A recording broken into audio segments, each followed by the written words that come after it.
देखिए, आज की इस वीडियो में मैं आपको जिस लोन एप्लीकेशन के बारे में बताने वाला हूं, उस लोन एप्लीकेशन पर मेरे को 12,000 रुपये के लोन का अप्रूवल मिला है। यहां पर आप देख रहे हैं। और अगर मैं 12,000 रुपये का लोन लेता हूं तो मेरे को टोटल रिपेमेंट करनी है 15,600 रुपये। आप यहां पर देख रहे हैं। पर दोस्तों यहां पर देखें, 12,000 रुपये का लोन लेता हूं, 1,416 रुपये प्रोसेसिंग फीस काटने के बाद 10,584 रुपये मेरे बैंक अकाउंट में ट्रांसफ़र होंगे। तो आप देख रहे होंगे कि थोड़ा सा लोन यहाँ पर हमें महंगा पड़ा। पर दोस्तों इस लोन एप्लीकेशन पर लोन लेने का एक बेनिफिट है। मान लो अगर आपका सिविल स्कोर लो हो चुका है और आपके सिविल स्कोर पर आपको लोन नहीं मिल रहा है, तो ऐसी कंडीशन में आप आधार कार्ड पैन कार्ड के बेस पर लो सिविल स्कोर पर इस एप्लीकेशन से लोन ले सकते हैं। चलिए अब मैं आपको यहाँ पर लोन अप्लाई करने का लाइव प्रूफ प्रोसेस दिखा देता हूँ। सबसे पहले आप यहाँ पर देख सकते हैं दोस्तों, प्ले स्टोर पर ऑलरेडी ये एप्लीकेशन मौजूद है। तो भाई यहाँ पर जो इस एप्लीकेशन की रिव्यू रेटिंग है 5 में से 4.1 की है और 10 लाख से ज़्यादा लोगों ने इस एप्लीकेशन को इंस्टॉल किया है। तो भाई सबसे पहले इस ऐप को इंस्टॉल कर लेंगे और इंस्टॉल हो जाने के बाद इस एप्लीकेशन को ओपन करेंगे। अब उसके बाद आपको नीचे देखने को मिलेगा गेट स्टार्टेड, यहाँ पर आप क्लिक करेंगे। उसके बाद यहाँ पर ये जो एप्लीकेशन है हमसे कुछ परमिशन मांगती है, जैसे कि लोकेशन की permission, device, SMS, installed app.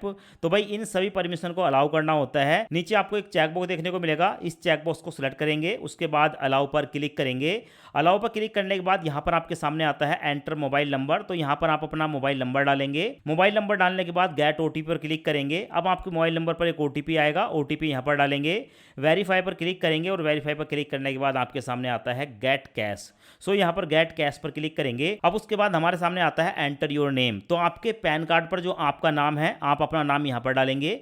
उसके बाद यहाँ पर अपनी एक जीमेल आईडी डालेंगे। उसके बाद नीचे नेक्स्ट पर क्लिक करेंगे। अब आपके सामने आता है एंटर योर पैन। तो आप अपने पैन कार्ड का नंबर यहाँ पर डालेंगे। उसके बाद नेक्स्ट पर क्लिक करेंगे। अब उसके बाद आपको आपके पैन कार्ड की डिटेल यहाँ पर देखने को मिलती है, जैसे कि आपका पैन कार्ड का नंबर यहाँ पर आ गया, आपका फुल नेम यहाँ पर आ गया और पैन कार्ड पर जो आपकी डेट ऑफ बर्थ है वो आपको यहाँ पर देखने को मिल जाएगी। आप ही की डिटेल है, यस पर क्लिक करेंगे। अब देखो उसके बाद हमारे सामने आता है वेरीफाई आधार। यहाँ पर आप देख सकते हैं हमें यहाँ पर केवाईसी करनी होती है। तो देखो यहाँ पर दो ऑप्शन है, पहला है वाया आधार ओटीपी, यानी कि अपने आधार कार्ड का नंबर डाल दो। आपके आधार कार्ड के साथ लिंक फ़ोन नंबर पर एक ओटीपी आएगा, ओटीपी डालकर यहाँ पर जो है आप सबमिट करेंगे तो आपका आधार कार्ड वेरीफाई हो जाएगा।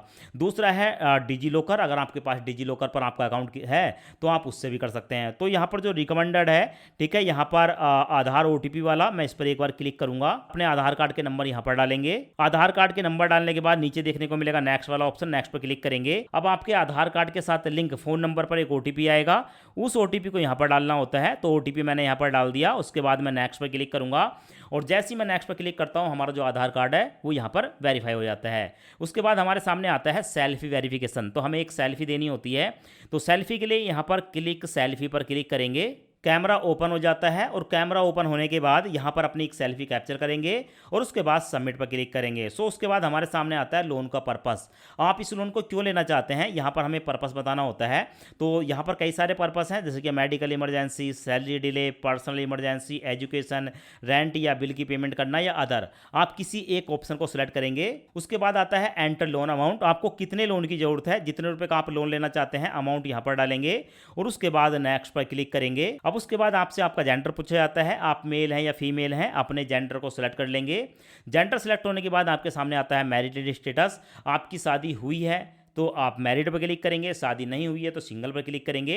उसके बाद है हाईएस्ट एजुकेशन, आप मैक्सिमम कितने पढ़े लिखे हैं, जैसे कि 10वीं क्लास से कम है या 10th पास हैं या 12th पास हैं, कोई डिप्लोमा है, बैचलर डिग्री है या मास्टर डिग्री है, किसी एक ऑप्शन को सिलेक्ट कर लेंगे। उसके बाद आता है एम्प्लॉयमेंट टाइप। अब आपको ये बताना होगा कि आपका एम्प्लॉयमेंट टाइप कैसा है, यानी कि आप कहीं जॉब करते हैं, आप सैलरीड पर्सन हैं या आप सेल्फ एम्प्लॉय हैं, आपकी अपनी कोई दुकानदारी है, बिजनेस है। तो आप अपने केस में, ठीक है, यहाँ पर आप सिलेक्ट कर लेंगे। मैं यहाँ पर सेल्फ एम्प्लॉय को सिलेक्ट करूंगा। उसके बाद है मेड ऑफ पेमेंट। हमें जो पेमेंट मिलती है या जो भी हमारी इनकम होती है, ठीक है, वो हमारे बैंक में ट्रांसफर होती है या हमें चेक मिलता है या हमें कैश मिलता है। तो किसी एक ऑप्शन को यहाँ पर सिलेक्ट कर लेंगे। मैं यहाँ पर बैंक ट्रांसफर पर क्लिक करूंगा। अब उसके बाद हमारे सामने आता है एंटर योर कंपनी नेम। दोस्तों आप जिस कंपनी में जॉब करते हैं उस कंपनी का नाम यहाँ पर डाल सकते हैं। या आपकी कोई दुकान है तो दुकान का नाम डाल सकते हैं, या आपका कोई बिजनेस है तो बिजनेस का जो नाम है वो डाल सकते हैं। तो आप अपने केस में यहाँ पर सबसे पहले नाम डालेंगे, और नाम डालने के बाद आपको नीचे देखने को मिलेगा नेक्स्ट वाला ऑप्शन, नेक्स्ट पर क्लिक करेंगे। उसके बाद हमारे सामने आता है इंडस्ट्री टाइप, यानी कि आप जो काम करते हैं वो किस प्रकार का काम है, जैसे क्या information and technology, health care product है, एजुकेशनल है, ऑटोमोबाइल है, ई कॉमर्स है, हॉस्पिटलिटी, या इनमें से भी नहीं है तो अदर। आप किसी एक ऑप्शन को सिलेक्ट कर लेंगे। अब उसके बाद हमारे सामने आता है योर डेजिग्नेशन, यानी कि हमारी पोस्ट क्या है, ठीक है, जैसे क्या एसोसिएट हैं, एग्जीक्यूटिव हैं, मैनेजर हैं, सीनियर मैनेजर हैं, सीईओ हैं, या आप अदर किसी और, ठीक है, नाम की पोस्ट में आते हैं तो आप अदर सेलेक्ट कर सकते हैं। मैंने यहाँ पर अदर को सिलेक्ट कर लिया। उसके बाद है मंथली इनकम, आपकी एक महीने की कितनी सैलरी है या कितनी इनकम है, आप इनकम कितनी करते हैं, इनकम यहाँ पर डालेंगे। और उसके बाद नीचे देखने को मिलेगा नेक्स्ट वाला ऑप्शन, नेक्स्ट पर क्लिक करेंगे। नेक्स्ट पर क्लिक करने के बाद हमारे सामने आता है वर्क एक्सपीरियंस, आप जिस फील्ड में भी काम करते हैं आपको कितने साल का एक्सपीरियंस है, तो अलग अलग स्लैब हैं, आप अपने हिसाब से जितना भी आपको एक्सपीरियंस है यहाँ पर आप सेलेक्ट कर लेंगे। और सेलेक्ट करने के बाद हमारे सामने आता है मंथली इनकम सैलरी डेट, यानी कि आपको महीने की किस तारीख में आपके पास सैलरी आती है या किस तारीख में आपके पास पैसा आता है, ठीक है। तो आप देख सकते हैं 1 से लेकर 31 तक यहाँ पर आपको डेट देखने को मिलती है। तो आप अपने हिसाब से किसी एक डेट को यहाँ पर सेलेक्ट करेंगे ताकि आपकी जो ईएमआई है वो इसके आसपास काटी जाए। उसके बाद हमारे सामने आता है योर रेजिडेंट, यानी कि आप जिस घर में रहते हैं वो आपका अपना है या रेंट का है, तो आप अपने हिसाब से, ठीक है, यहाँ पर सेलेक्ट करेंगे। मेरा अपना है तो मैं यहाँ पर ऑन पर क्लिक करूँगा। अब उसके बाद हमारे सामने आता है कन्फर्म योर एड्रेस। तो दोस्तों हमारा जो आधार कार्ड का एड्रेस है वो हमें यहाँ पर देखने को मिल जाता है, ठीक है।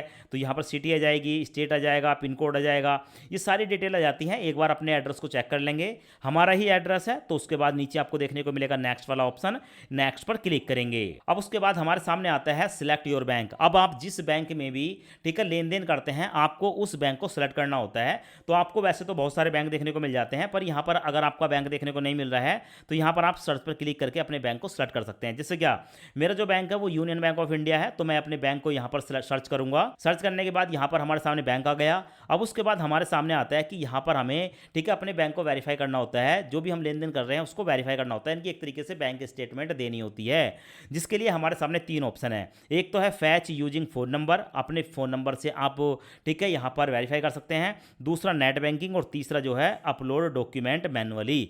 तो सबसे अच्छा जो है वो पहला वाला है, ठीक है, ये जो आपको देखने को मिलेगा powered by RBI regulated account aggregator. So मैं इस फर्स्ट वाले पर क्लिक करूंगा। अब उसके बाद हमारे यूनियन बैंक ऑफ इंडिया के साथ लिंक जो मोबाइल नंबर है वो नंबर डालना होता है, यानी कि बैंक में जो हमारा मोबाइल नंबर है उस मोबाइल नंबर को यहाँ पर डालेंगे। फोन नंबर डालने के बाद आपको नीचे देखने को मिलेगा गेट ओटीपी वाला ऑप्शन, इस पर क्लिक करूंगा। हमारे मोबाइल नंबर पर एक ओटीपी आएगा, ओटीपी ऑटोमेटिक फैच हो जाएगा, या आप ओटीपी उसको मैनुअल डाल सकते हैं। और उसके बाद दोस्तों आपका जो बैंक है वो आपको यहाँ पर देखने को मिल जाता है, यानी कि हमारा जो बैंक खाता है वो लिंक हो चुका है हमारे मोबाइल नंबर के साथ। उसके बाद यूज अकाउंट पर क्लिक करूंगा। उसके बाद दोस्तों यहाँ पर आई एग्री पर क्लिक करूंगा, और आई एग्री पर क्लिक करते ही हमारा जो बैंक स्टेटमेंट है उसको ऑटोमेटिक यहाँ पर ले लिया जाता है, यानी कि वेरीफाई कर लिया जाता है। सो यहाँ पर हमारी जो डिटेल है उसको फैच किया जा रहा है, हमारा जो लोन का ऑफर है वो हमें देखने को मिलेगा। सो आप यहाँ पर देख सकते हैं अप्रूव लोन अमाउंट, ठीक है, जो भी लोन होगा वो देखने को मिलेगा। सो अभी जो हमारा लोन का अमाउंट निकल कर आया है वो निकल कर आया है 12,000 रुपये। दोस्तों इस एप्लीकेशन पर हमें पूरे 12,000 रुपये का लोन मिल रहा है। अगर हम 12,000 रुपये का लोन लेते हैं तो इस पर 1,416 रुपये की प्रोसेसिंग फीस प्लस जीएसटी पड़ेगा, और इसमें से 1,416 रुपये काटने के बाद 10,584 हमारे बैंक अकाउंट में ट्रांसफर होगा। और हमें जो टोटल रीपेमेंट करनी है वो 30 दिन के बाद करनी है, यानी कि 1 महीने के लिए हमें लोन मिल रहा है, और हमें जो टोटल रीपेमेंट करनी है वो 15,600 है। यानी कि दोस्तों ये जो एप्लीकेशन है हमें काफ़ी महंगा लोन प्रोवाइड कर रही है। पर दोस्तों अगर आपको कहीं और से लोन नहीं मिल रहा है तो ऐसे में आप यहाँ से लोन ले सकते हैं, कोई इशू नहीं है, बस लोन यहाँ पर थोड़ा महंगा पड़ता है। तो भाई क्योंकि मैं यहाँ पर इस लोन को लेने वाला हूँ, लोन लेने के लिए नीचे देखने को मिलेगा कंटिन्यू वाला ऑप्शन, कंटिन्यू पर क्लिक करूंगा। कंटिन्यू पर क्लिक करने के बाद हमारे सामने आता है रेफरेंस डिटेल, यानी कि आप यहाँ पर देखेंगे हमें किन्हीं 2 जानने वालों के कॉन्टैक्ट नंबर यहाँ पर देने होते हैं। एक है रेफरेंस 1, दूसरा है रेफरेंस 2। तो सबसे पहले मैं रेफरेंस 1 पर क्लिक करूंगा।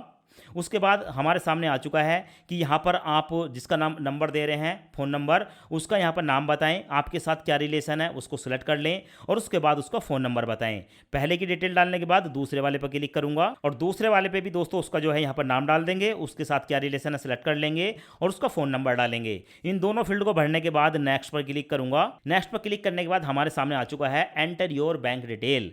अब दोस्तों आप जिस बैंक में भी इस लोन को लेना चाहते हैं उस बैंक की डिटेल यहाँ पर देनी होती है। जैसे कि मैंने यहाँ पर अपने बैंक को वेरीफाई किया यूनियन बैंक ऑफ इंडिया को, पर अगर मैं चाहूँ तो किसी दूसरे बैंक में भी यहाँ पर लोन ले सकता हूँ। मैंने बैंक दूसरा वेरीफाई किया, किसी और में भी ले सकता हूँ, या जो बैंक मैंने यहाँ पर दिया है ऑलरेडी पहले वेरीफाई किया है उसमें भी लोन ले सकता हूँ। सो यहाँ पर मैं सबसे पहले अपना नाम डालूंगा, उसके बाद अकाउंट नंबर डालूंगा, फिर से अकाउंट नंबर डालूंगा, अपने बैंक का IFSC कोड डाल दूंगा और उसके बाद अपने बैंक का नाम डालूंगा। ये डिटेल डालने के बाद नेक्स्ट पर क्लिक करूंगा। नेक्स्ट पर क्लिक करते ही हमारे सामने आ चुका है कि भाई हम जिस बैंक में लोन ले रहे हैं, ठीक है, लोन की अमाउंट तो उस बैंक में चली जाएगी, पर हमें ऑटो डेबिट भी करना पड़ेगा, यानी कि जो भी ड्यू डेट होगी उस पर हमारी EMI काटी जाए या पूरा लोन काटा जाए, उसकी यहाँ पर परमिशन देनी होती है, जिसके लिए हमारे सामने 3 ऑप्शन है। पहला है यहाँ पर UPI, दूसरा देखने को मिलेगा डेबिट कार्ड, तीसरा है नेट बैंकिंग। आप जो भी यूज़ करते हैं, जो भी चलाते हैं, उसको यहाँ पर आप सेलेक्ट कर लेंगे।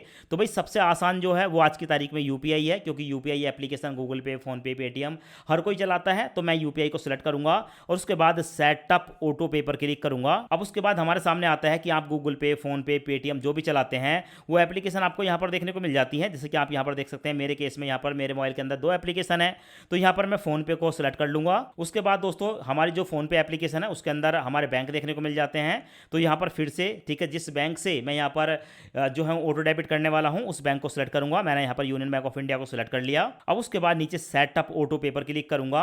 यहाँ पर हमें 1 रुपये की पेमेंट करनी होती है, सिक्योरिटी पासवर्ड डालकर 1 रुपये की पेमेंट कर दूंगा। जैसे 1 रुपये की पेमेंट करता हूँ, हमारा जो ऑटो पे सेटअप है वो सक्सेसफुली सबमिट हो जाता है, यानी कि हमारा जो बैंक है वो वेरीफाई हो चुका है। अब यहाँ पर जो हमारा 1 रुपया काटा गया है वो भी 24 घंटे के अंदर हमारा वापस हो जाता है। अब उसके बाद हमारे सामने आता है लोन का एग्रीमेंट। यहाँ पर जो हमें लोन मिल रहा है वो RK बंसल नाम की NBFC है जो कि लोन प्रोवाइड कर रही है। यहाँ पर आपको पूरी डिटेल देखने को मिल जाएगी। बस इस चेकबॉक्स को सिलेक्ट करेंगे, डिसबर्जल लोन पर क्लिक करेंगे और जैसे ही मैं यहाँ पर, ठीक है, डिसबर्जल लोन पर क्लिक करूंगा, हमारा जो लोन है वो डिसबर्ज हो जाता है। सो यहाँ पर मैं डिसबर्ज लोन पर क्लिक कर देता हूँ और क्लिक करते ही हमारे सामने यहाँ पर आ चुका है, congratulation your loan has been approved successfully. Loan जो है वो अप्रूव हो चुका है और हमारे बैंक अकाउंट में लोन जो है वो ट्रांसफ़र किया जा रहा है। तो भाई उसके बाद 2-3 मिनट के अंदर ये लोन का पैसा जो है हमारे बैंक अकाउंट में ट्रांसफर हो जाता है और जब लोन की अमाउंट हमारे बैंक में ट्रांसफर हो जाती है तो उसके बाद हमारे सामने आता है कि अब आपको जो लोन की रीपेमेंट करनी है, ठीक है, वो इतने रुपए की करनी है। आपने जितने का लोन लिया होगा, जो बताया होगा, उसके हिसाब से देखने को मिलेगा। मेरे को 15,600 की रीपेमेंट करनी है और मेरी जो ड्यू डेट है वो यहाँ पर देखने को मिल जाती है। तो इस तरीके से आप जो है इस एप्लीकेशन पर लोन के लिए अप्लाई कर सकते हैं, लोन ले सकते हैं और इस एप्लीकेशन का डायरेक्ट लिंक आपको इसी वीडियो के डिस्क्रिप्शन में मिल जाएगा।